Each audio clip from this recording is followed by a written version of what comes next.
Setelah lebih dari 1 tahun, channel ini nggak diupdate videonya sama sekali karena ya ada beberapa dari teman-teman yang tahu kalau saya itu setahun belakangan aktif di channel YouTube sebelah, yaitu Osaki Helmet YouTube channel. Ya, karena memang ya minatnya lagi di situ ya guys ya. Setelah yang tahun-tahun lalu bahas soal perkebunan, tahun-tahun kemarin terus tahun belakangan lagi minat ke dunia perhelman. Akhirnya saya lebih banyak mengisi di channel Osaki Helmet tersebut. Tapi akhir-akhir ini untuk channel Osaki Helmet itu lebih fokus ke arah bukan ke review barang-barang yang persatuan per unit helmnya, tapi lebih fokus ke perbandingan antar helm yang sekelas, biasanya seperti itu. Nah, untuk itu, maka dari itu, untuk review helm yang satuan mungkin akan lebih banyak di sini dan akan dimulai lagi per hari ini video dibuat. Oke, jadi langsung saja untuk helm yang pertama akan dibahas di channel ini adalah dari yang paling sana dulu ya, yang open face, karena ini satu-satunya open face di sini, yaitu adalah helm NHK R1 Max yang sebetulnya ini helm yang sudah cukup berumur karena dia rilis di tahun 2022 akhir. Tapi helm itu merupakan salah satu yang menjadi titik baliknya NHK sampai saat ini ya. Yang dulunya itu bulat-bulat, ya kayak gitulah desainnya, kalian tahu NHK yang lama seperti apa.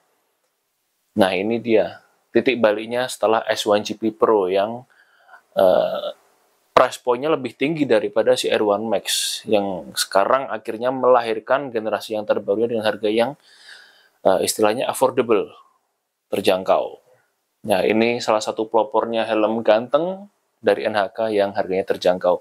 NHK R1 Max kita akan bahas lengkap dari spesifikasi, desain luar, interior, dan juga fitur-fiturnya. Tentu saja nanti ada kelebihan dan kekurangannya juga, dan helm ini cocok untuk siapa, tentu saja. Oke, kita mulai saja dari kita bawa ke depan dulu kali ya helmnya. Oke, kembali lagi. Sudah dilap guys, karena sudah lama nganggur nih helmnya. Cuma jadi pajangan saja. Ini bentuknya NHK R1 Max yang generasi pertama banget, tahun 2022 akhir. Kalau yang sekarang sudah sangat jauh berbeda daripada yang ini. Kenapa? Kalau NHK yang versi ini, R1 Max yang versi-versi awal itu masih pakai ya NHK banget lah, branding di mana saja ada. Depan ada branding, kanan ada branding, kiri ada branding, belakang juga gede brandingnya, gede-gede lah. Kurang manis untuk dilihat brandingnya. Tapi sekarang untungnya NHK itu sudah ya upgrade lah ya. Brandingnya lebih elegan, lebih simple, lebih enak dipandang. Terus ya kita bahas yang seri ini aja, yang versi ini. Branding di mana saja, gede-gede, kurang manis, ada grafis yang aneh di sini. Kenapa harus ada garis juga gitu? Itu seputar desain luarnya. Tapi kalau semua tulisan dan grafis aneh ini diabaikan, apa namanya? Overall helm ini cukup cakep loh, karena apa? Sudah mengadopsi desain yang runcing-runcing, yang sporty. Sudah ada spoiler di belakang. Walaupun bagian depannya itu masih seperti helm-helm open face konvensional yang masih lurus. Karena kalau kalian perhatikan helm-helm open face zaman sekarang itu bagian cheek pad, bagian pipi itu lebih ke depan, lebih ke arah tourer gitulah ya. Kalau ini masih city ride yang konvensional, lurus. Kalau yang baru-baru seperti NGS Kairos, terus RSV SV300, GPX Nova X, apalagi KYT, NFC, terus yang baru dari KYT TTRZ itu semuanya checkpoint-nya maju ke depan sampai hampir menutupi pipi. Kalau yang NHK R1 Max, R1 Elite, S1GP Pro, apalagi ya, NHK N1 itu dia masih lurus begini, masih seperti open face konvensional. Terus untuk visor bawaannya, si NHK R1 Max ini masih pakai visor yang cembung. Tapi ini sudah saya rubah pakai visornya NHK R6, jadi lebih manis, lebih flat. Memang flat sih. Flat jadi lebih manis tampilannya.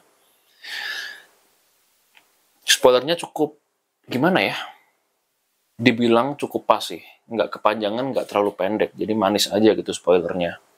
Simple. Itu dari sisi luar. Terus fitur di luar apa aja yang kita dapetin? Ada 2 top air ventilation untuk inletnya.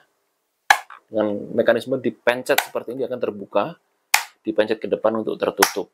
Sedangkan outlet ventilation ada 2 juga di belakang sini, di bawah spoiler. Itu untuk sirkulasi udara keluarnya.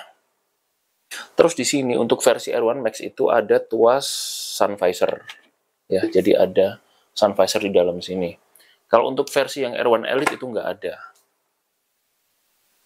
Begitu untuk eksteriornya. Terus kita masuk ke interior. Ini yang paling terkenal dari NHK, yaitu adalah interiornya. Karena memang semua NHK dari yang zaman dulu sampai sekarang itu interiornya memang nyaman. Cuman kalau yang dulu kan desainnya seperti itulah ya, kurang gitu, bagol. Ukuran shellnya gede, tapi kalau sekarang sudah proporsional ukuran shellnya. Innernya terbuat dari 3 material, yaitu fabric, terus ada double mesh di depan, dan di crown pad ada double mesh, sama ada bahan synthetic leather di bagian neck roll-nya.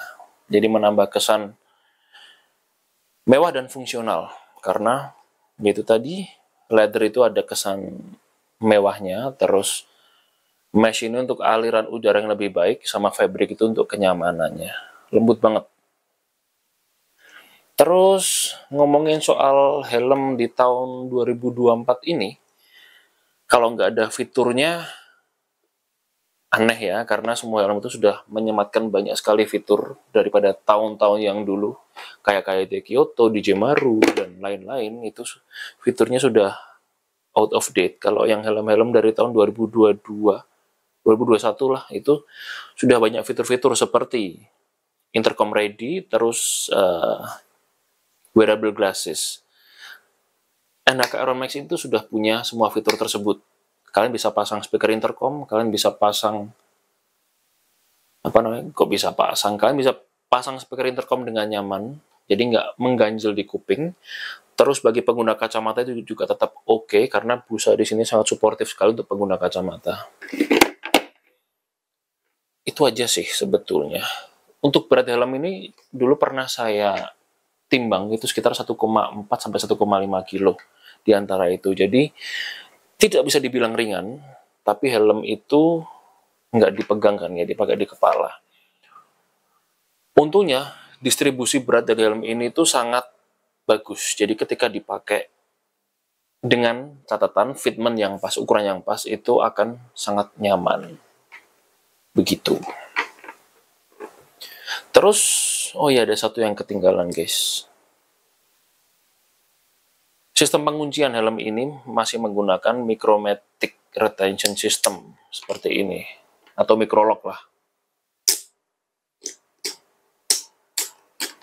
Jadi ini memang sangat tepat untuk dipakai harian, karena cepat, ringkas, dan mudah dipakai dan dilepas. Praktis. Apalagi yang bisa dibahas, guys? Itu aja kali ya, soal fitur-fitur. Sekarang kita coba pakai ukuran kepala saya 5758. Kita akan coba pakai seperti apa kalau misalkan dari tampak depan, tampak samping, tampak belakang.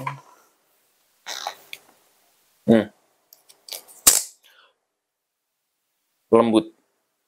Dari NHK yang dulu sampai yang terbaru pun lembut. Terus fitmentnya enak sekali. Di sini pas banget.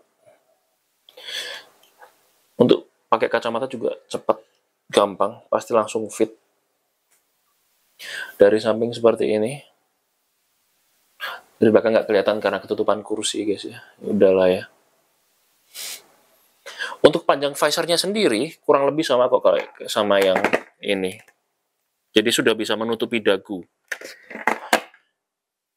Sebagai informasi tambahan, visor itu bisa ditukar-tukar antara R1 Max, S1 GP Pro, sama kalau R6 ini harus ganti ratchetnya, tapi lebih ganteng, dijamin. Seperti ini. Untuk sun visornya, panjangnya cukup, sudah bisa menutupi langsung pas ke hidung sini, nggak ngatung, cukup oke, dan tingkat kegelapannya sekitar 40-60%. Jadi untuk riding siang hari ini nyaman banget. Begitu, tingkat kekedapan helm ini kalau ditutup oke lah ya, tapi kalau dibuka itu kadang ada siul-siulan di bagian sini. Itu aja yang jadi catatan. Ada sedikit siulan terkadang di posisi riding tertentu. Untuk harga, ketika pertama kali rilis helm ini dibanderol seharga 500 ribuan, deket ke 600. Kalau nggak salah 575 waktu itu. Kalau sekarang kurang tahu, sudah tidak update harga soal R1 Max ini. Cuman untuk line up-nya NHK itu sekarang itu ada di harga 400 sampai 800 ribu. Tergantung tipe dan motifnya. Yang paling mahal tetap saja yang S1 GP Pro, yang paling murah NHK N1 Elite. Dari 400 sampai 800 ribu. Jadi ini masuk ke segmen tengah-tengahnya. Begitu, kita masuk ke apa ya, bagusnya dan kurang bagusnya ya. Untuk bagusnya, desainnya ini masih cukup sporty, tapi masih cukup humble, low profile gitu, nggak terlalu mengintimidasi banget lah desainnya. Masih cukup oke. Terus kelebihan berikutnya nyaman, fitmentnya oke banget, true fit lah ini ya, true size, true fit untuk ukuran kepala saya, dan kebanyakan orang harusnya seperti itu karena ini memang kembali lagi true fitting, true fitment, enak banget, busanya nyaman, empuk, sirkulasi udara bagus, itu yang perlu jadi catatan. Jadi angin itu kerasa mengalir gitu selama pemakaiannya. Udah dipakai berarti udah 2 tahun, ya 1-2 tahun lah. Itu memang terasa adem banget. Sun visor bekerja dengan baik. Sama, ya itu aja sih plusnya. Enak, harga cukup ya, affordable. Minusnya cuman tadi yang udah saya bilang, terkadang ada siulan ketika visor kondisi terbuka dan dipakai riding. Itu akan ada bunyi-bunyi siulan terkadang. Sama satu lagi, untuk yang generasi ini, itu ratchetnya atau visornya itu gampang patah guys. Nah, jadi kalau salah treatment sedikit itu bisa patah, tapi untuk di versi-versi yang baru sudah diperbarui dengan mekanisme yang baru, sehingga lebih kuat, jadi lebih aman. Tapi tetap saja pasang kaca dan lepas kacanya lebih ribet daripada helm-helm sekelasnya. Jadi perlu lebih teliti aja untuk memasang dan melepas visor helm ini. Ya, buat teman-teman yang mungkin kerja lapangan, yang ridingnya nggak jauh-jauh, under 30 kilo ini masih oke untuk dipakai harian. Dan masih ganteng juga. Jadi kalau suka like aja, kalau nggak suka share video ke seluruh teman-teman kalian yang mungkin butuh info seputar helm atau riding apparel. Terus komentar yang mau tanya-tanya atau mau request silahkan juga terus di kolom komentar. Atau di DM IG juga boleh. Sudah ganti ya, jadi setelah kerja. Karena channel ini sudah berganti nama ke setelah kerja. Jadi gitu aja. Thank you sudah menonton dan sampai jumpa di video berikutnya guys. Dadah.